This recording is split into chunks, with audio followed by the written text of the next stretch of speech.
हरे कृष्णा। सभी का स्वागत है। आज हम मोक्षदा एकादशी कब है इस पर चर्चा करेंगे। इस बार जो भी त्योहार आ रहे हैं सब अलग अलग दिन पर आ रहे हैं। दो तिथियों पर आ रहे हैं, कोई 3 तिथियों पर भी आ रहा है। तो मोक्षदा एकादशी कब पड़ती है?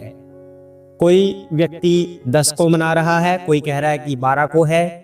लेकिन आपको बिल्कुल इसके बारे में सही जानकारी देते हुए हम बता रहे हैं। गौड़ीय वैष्णव कैलेंडर के अनुसार मोक्षदा एकादशी 11 दिसंबर को मनाई जा रही है।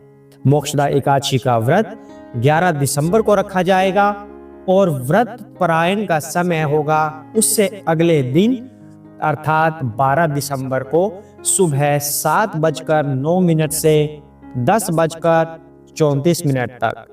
तो इस डेट को नोट कर लीजिएगा और मोक्षदा एकादशी का व्रत रखिए। भगवान श्री कृष्ण को प्रसन्न कीजिए।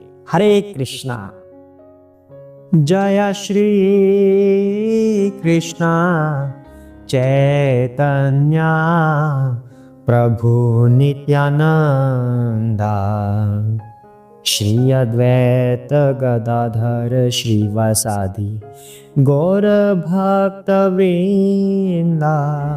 हरे ये कृष्णा हरे कृष्णा कृष्णा कृष्णा हरे हरे, हरे राम राम राम हरे हरे। हरे कृष्णा चैनल में सभी का स्वागत है। आज हम मोक्षदा एकादशी व्रत कथा करने जा रहे हैं, मार्गशीर्ष मास शुक्ल पक्ष की। आइए इस कथा को शुरू करते हैं और एकादशी व्रत कथा को श्रवण करने का लाभ प्राप्त करते हैं और श्री कृष्ण का आशीर्वाद प्राप्त करेंगे। तो आइए आरंभ करते हैं अथ मोक्षदा एकादशी व्रत कथा, मार्गशीर्ष मास शुक्ल पक्ष की।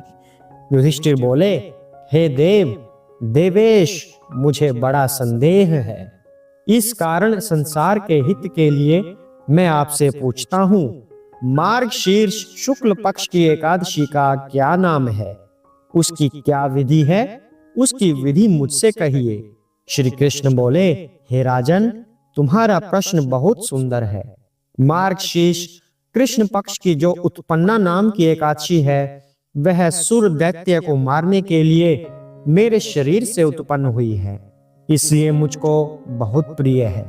हे राजसत्तम, मैं तुम्हारे सामने चर अचर तीनों लोकों के हित के लिए उस एकादशी का वर्णन करूंगा। इसका नाम मोक्षाद है। यह सब पापों को हरने वाली है। इसमें दामोदर भगवान की अच्छी तरह पूजा करें, तुलसी की मंजरी और धूप दीप से अच्छी तरह भगवान की आराधना करें। हे राजेंद्र, मैं पुराण की कथा कहता हूँ, उसको सुनो। जिसके माता पिता पुत्र अधोगति में हो, वे इस कथा के पुण्य के प्रभाव से निस्संदेह स्वर्ग को चले जाते हैं। हे राजन, वैष्णवों से सुशोभित चंपक नामक सुंदर नगर में प्रजा की पुत्र की तरह रक्षा करने वाला वैखानस नामक राजा था। एक दिन राजा ने स्वप्न में अधोगति को प्राप्त हुए अपने पिता को देखा। यह देखकर उसे बड़ा आश्चर्य हुआ।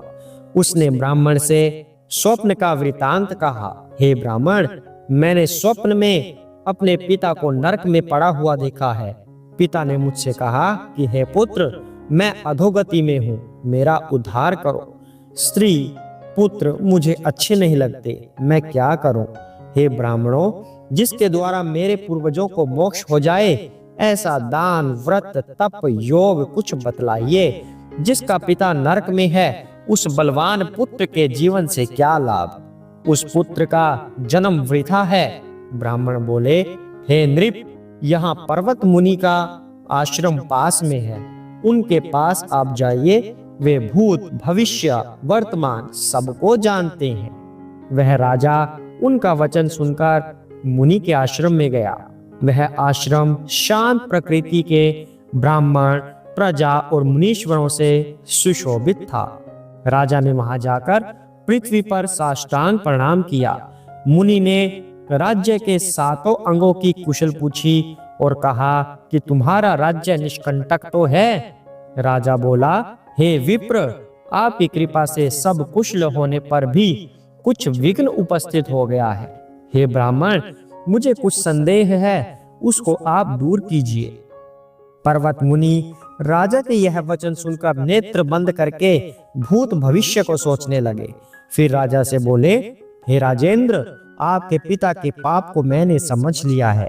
पूर्व जन्म में पत्नी के द्वेष से तुम्हारे पिता ने काम के वशीभूत होकर एक स्त्री को रति दी और दूसरी स्त्री के आग्रह करने पर भी ऋतुदान नहीं दिया।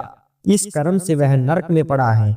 राजा बोला, हे मुनि, किस व्रत और दान से उस नरक से मेरे पिता का उद्धार होगा, वह उपाय मुझसे कहिए। मुनि बोले, मार्गशीर्ष शुक्ल पक्ष में मोक्षदा नाम की एकादशी है। तुम सब लोग उसका व्रत करके उसका पुण्य पिता को दे दो। मुनि के इस वचन को सुनकर राजा अपने घर आ गया। जब अगहन सुदी 11 आई, तब स्त्री, पुत्र और रनिवास समेत विधि पूर्वक व्रत करके उसका पुण्य राजा को दिया। वैखानस का पिता स्वर्ग को गया और आकाश से स्पष्ट शब्दों में राजा से बोला, हे पुत्र, तेरा सदा कल्याण हो। यह कहकर वह स्वर्ग को चला गया। हे राजन, इस प्रकार जो इस मोक्षदा एकादशी का व्रत करता है उसके पाप दूर होते हैं। हरे कृष्णा। फलाहार, इस दिन तुलसी की मंजरी व धूप आदि से दामोदर भगवान की पूजा की जाती है। इस दिन बिल्व पत्र का सागार लेना चाहिए। हरे कृष्णा।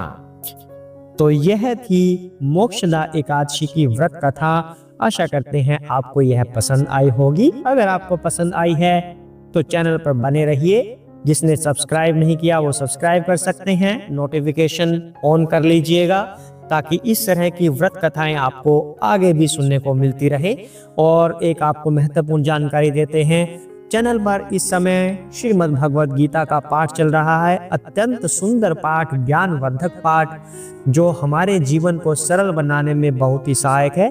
तो उसको भी आप श्रवण कीजिए और अपने जीवन को धन्य बनाइए। हरे कृष्णा।